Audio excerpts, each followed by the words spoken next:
스킵을 하고 하나님께서 인도하셔서 저도 개인적으로 의료인도 아니고 원래는 이제 교육을 했던 사람이거든요. 영어 유치원이나 어학원을 오랫동안 했던 사람인데 우연히 제가 이제 MCI라고 해서 경도 인지 장애, 치매 전 단계를 이제 알았었는데 그걸 극복하는 과정에서 하나님께서 글로벌로 좀 연결을 시켜주셨어요. 국내 의사들은 조금 뭐 이렇게 편견이나 아니면 기독교인이 되게 높아서 우리들이 경험한 것들이나 본인들이 생각하는 메인스트림에서 좀 벗어나면 이제 배타적이시더라고요. 그래서 눈을 돌려서 글로벌로 좀 눈을 돌렸더니 스웨덴하고 연결이 돼서 스웨덴에 있는 실비아 왕비라든가 다카마도 공주라든가 이 두 분 굉장히 중요한데 지금 오늘 이제 말씀드리고 싶은 프로그램과 굉장히 연관이 있기 때문에 간단하게 소개를 드리는 거고요. 이분이 이제 실비아 왕비라고 스웨덴의 왕비신데요. 이분의 어머니가 치매셨어요. 그래서 실질적으로 1990년대 초반에 독일하고 스웨덴을 왔다 갔다 하면서 자기 어머니를 치매 환자이신 어머니를 돌보면서 치매가 얼마나 이제 이게 어려운 일인지를 알고 이 일은 개인이 해서는 안 되고 국가가 치매를 책임져야겠다. 그래서 본인의 이름을 따서 실비아 햄메트는 홈이라는 뜻입니다. 실비아의 집이라는 주간보호센터를 1996년에 세계 최초로 세웁니다. 그것이 바로 국가 치매 책임제의 효시고요. WHO 세계보건기구에서 그 철학과 아이디어를 따서 전 세계 국가 치매 책임제를 시행하게 되는 효시의 역할을 하시는 이분 실비아 왕비시고 옆에 계시는 이제 일본의 다카마도 공주는 오늘 이제 탁티는 일본에서 제가 도입을 했는데요. 그때 이제 제 개인적으로 가스펠이죠. 치매는 예방될 수 있다라고 무식하면 용감하다고 제가 비의료인인데 노벨상 수상자들하고 해서 담대하게 발표를 했습니다. 그때 간증을 굉장히 좋게 생각해 주셔서 실비아 햄메트와 탁틸과 연결되는 연결고리가 된 게 2019년입니다. 그때 이후로 이제 제가 교육을 했고 하나님이 인도하셔서 우리 윤영재 목사님을 작년 8월에 만나게 됐어요. 정말 그 과정은 너무 드라마틱한데 그때 이제 윤영재 목사님 만나고 이 일을 앞으로 사명으로 하자 해서 제가 이 로고가 실비아 햄메트라는 로고입니다. 처음 보셨을지 모르는데요. 우리나라의 최고의 대학 서울대학교 있죠. 서울대학교보다 훨씬 레벨이 높습니다. 글로벌적으로는 그렇습니다. 국내에서는 잘 안 알려졌는데 실비아 햄메트라는 치매 디플로마 과정. 우리나라는 이제 치매 전문 과는 없고요. 신경과나 아니면은 정신과에서 치매를 다루는데 스웨덴은 국가 카로린스카 의과대학에서 치매과가 따로 있어요. 치매 닥터도 있고 치매 마스터도 있고 그런 이제 전문 과정을 저희가 라이선싱을 해서 들여왔습니다. 국내에서 작년 8월부터 실비아 햄메트 교육을 했고 1기, 2기, 3기, 4기, 5기, 6기, 7기까지 쭉 나가고 있고요. 그 과정에서 탁틸이 나옵니다. 왜냐하면 이제 교육은 추상적이죠. 관념적이고 지식적이기 때문에 실질적으로 이제 서비스.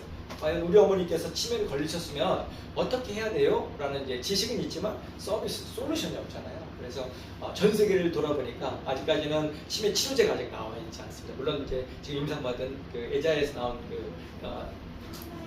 치매약이 있긴 한데 굉장히 비용도 비싸고 실질적으로는 아직까지는 실효성이 좀 부족하다고 알고 있는데 아무튼 치매 치료제가 없는 상태에서 전 세계를 둘러다 보니까 일본에서 탁틸을 시행하고 있었습니다. 그 스토리에 대해서 간단하게 좀 말씀을 좀 드리도록 하겠습니다.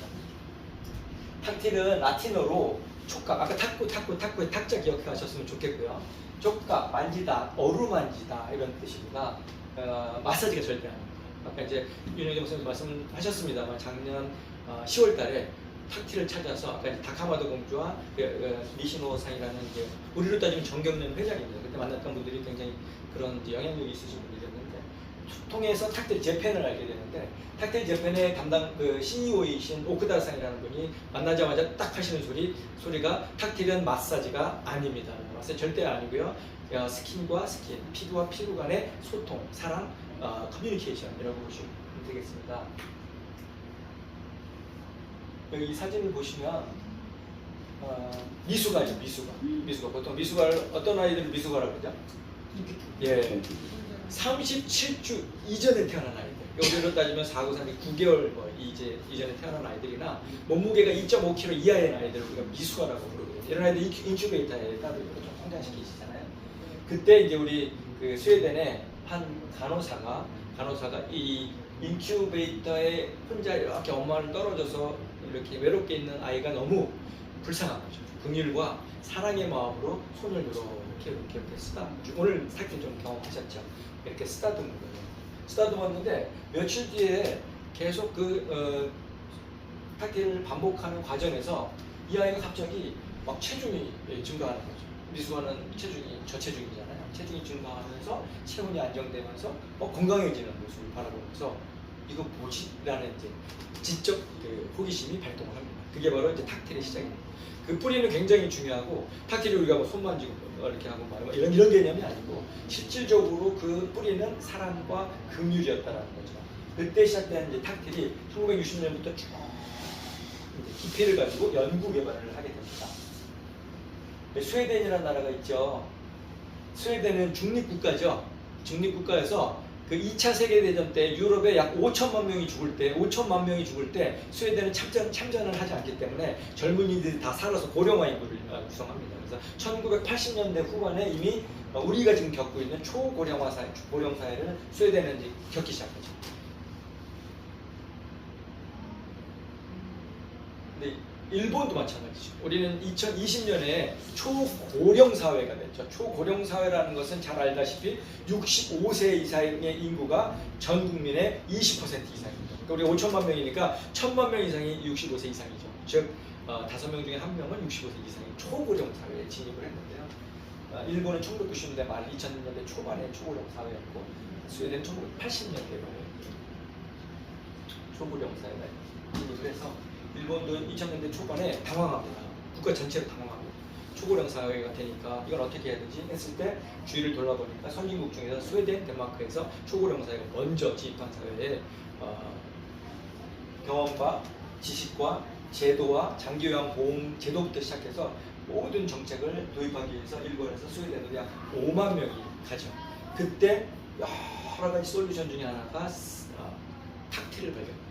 탁틸의 어떤 효용과 치매를 치료하는 기법으로서의 탁틸을 발견해서 일본으로 도입을 하고 그것을 이제 심화시킵니다. 일본 사람들은 장인 정신이 있잖아요. 깊이로 해서 오늘 이렇게 만지시면 아시겠습니다만 이 하나하나 터치가 행복 포인트입니다.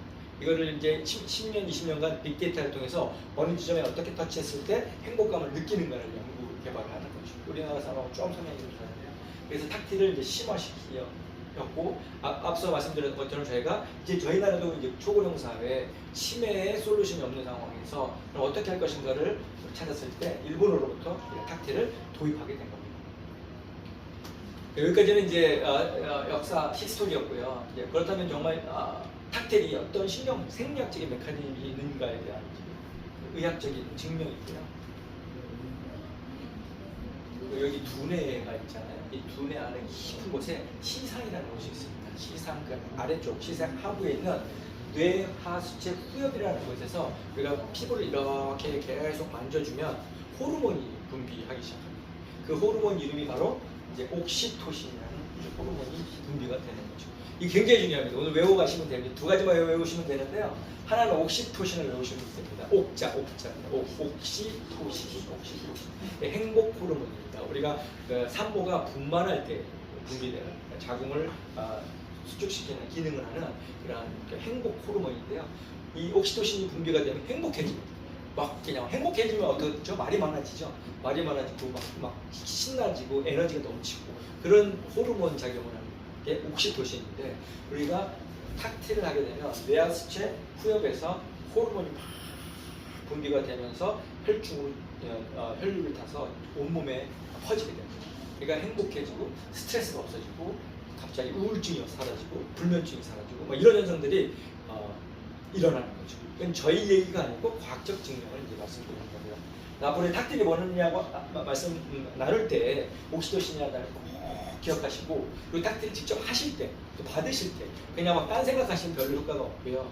뇌하수체에서 지금 내가 호르몬 옥시토신이 분비되고 있다라는 상상을 하고 받으시면 진짜 효과가 훨씬 좋습니다.